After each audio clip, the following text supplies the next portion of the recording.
कर्नाटक राज्यामध्ये बंद पुकारण्यात आलाय।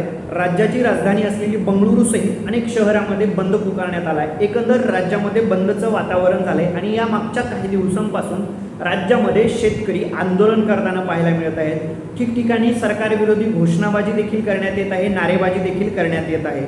हे सगळं वातावरण तापले ते केवळ आणि केवळ कावेरी नदीच्या पाण्यामुळे। याचा परिणाम म्हणून रहदारी, शाळा, महाविद्यालय, थिएटर्स बंद झालेली आहेत। बंदमध्ये बंद पाहायला मिळत आहेत। एवढंच नाही तर विमान उड्डाणावर देखील याचा परिणाम झालेला पाहायला मिळतोय। विमान उड्डाणे देखील रद्द झालेली।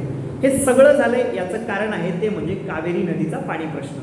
कावेरी नदीचा पाणी प्रश्न नेमका काय आहे, हा वाद केव्हापासूनचा आहे, कोणत्या दोन राज्यामधला आहे आणि यावर तोडगा कसा निघेल हे आपण या व्हिडिओच्या माध्यमातून सविस्तर जाणून घेणार आहोत। नमस्कार, मी प्रथमेश आणि आपण पाहत आहात नवराष्ट्र।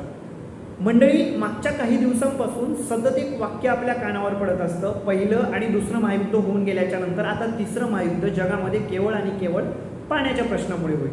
अनेक ठिकाणी मागच्या अनेक वर्षांपासून दुष्काळाच्या झळा ह्या आपल्या देशासहित संपूर्ण जगाला सोसाव्या लागत आहेत। आपल्या महाराष्ट्र राज्यालाही अनेक वेळा दुष्काळाच्या झळा सोसाव्या लागतात। त्याचप्रमाणे पाणी प्रश्न हा प्रत्येक देशामध्ये पेटलेला आहे आणि यामुळे जागतिक महायुद्ध होईल असं म्हटलं जातं। मग हे जागतिक महायुद्ध पाण्यामुळे होईल का नाही परंतु माहीत नाही, परंतु सध्या मात्र कर्नाटकाचं वातावरण हे या पाणी प्रश्नामुळे पेटलेलं पाहायला मिळतंय। मग हा पाणी प्रश्न कावेरी नदीचा आहे।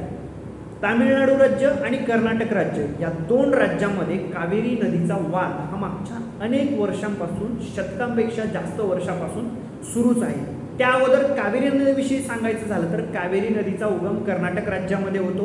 कर्नाटक राज्याच्या तळ कावेरी इथं तिचा उगम होऊन ती 802 किलोमीटरचा पल्ला प्रवास पूर्ण करते आणि पुढे तामिळनाडू राज्यामध्ये बंगालच्या उपसागरामध्ये जाऊन तिचा शेवट होतो। ती बंगालच्या उपसागरामध्ये जाऊन मिळते। असा हा 802 किलोमीटरचा प्रवास कावेरी नदी करत असते।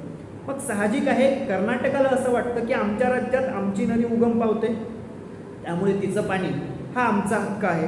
पुढे ती तामिळनाडू राज्यातून जाते, त्यामुळे असं वाटतं तामिळनाडू राज्यातल्या लोकांना की आम्हाला कावेरी नदीचं पाणी आम्हाला देखील मिळालं पाहिजे, आम्हालाच देखील त्या पाणी साठ्याचा वापर करता आला पाहिजे। आणि याचमुळे हा वाद मागच्या अनेक वर्षांपासून पेटलेला पाहायला मिळतो। ते हक्कासाठी ही लढाई या लोकांची सुरूच आहे। या वादावर प्रथमतः तोडगा काढण्यासाठी 1892 मध्ये मद्रास प्रांत आणि म्हैसूर प्रांत तेव्हाचा या दोघांमध्ये एक करार झाला। त्या करारानुसार या वादावर तोडगा काढण्याचा पहिला प्रयत्न झाला, तो प्रयत्नही फसला।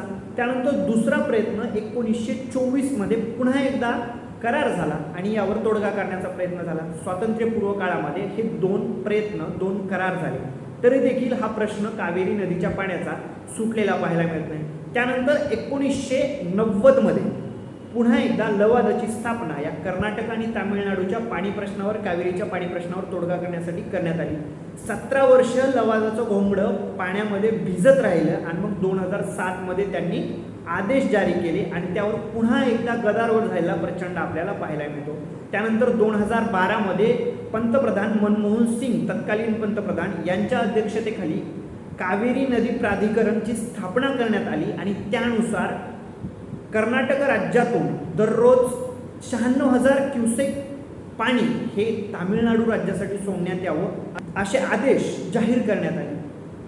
त्यावरही पुन्हा एकदा प्रचंड आंदोलनं झाली, प्रचंड संपूर्ण गदारोळ झाला, तणावाचं वातावरण निर्माण झालं।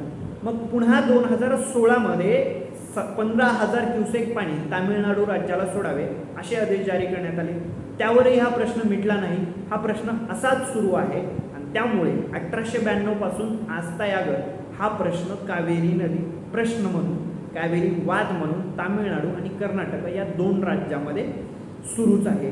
मागच्या या एवढ्या वर्षानंतर देखील आज देखील शेतकरी रस्त्यावर उतरलेले पाहायला मिळतात।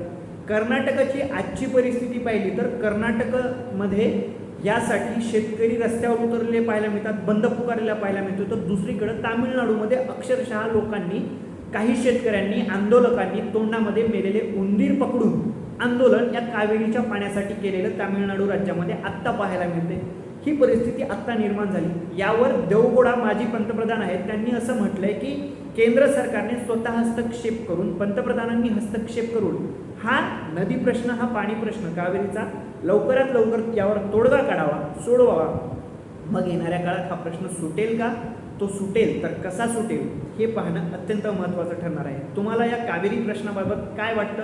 कोणत्या राज्याला किती पाणी मिळालं पाहिजे? नक्की कमेंट करून सांगा आणि अशाच प्रत्येक व्हिडिओसाठी पाहत रहा नवराष्ट्र.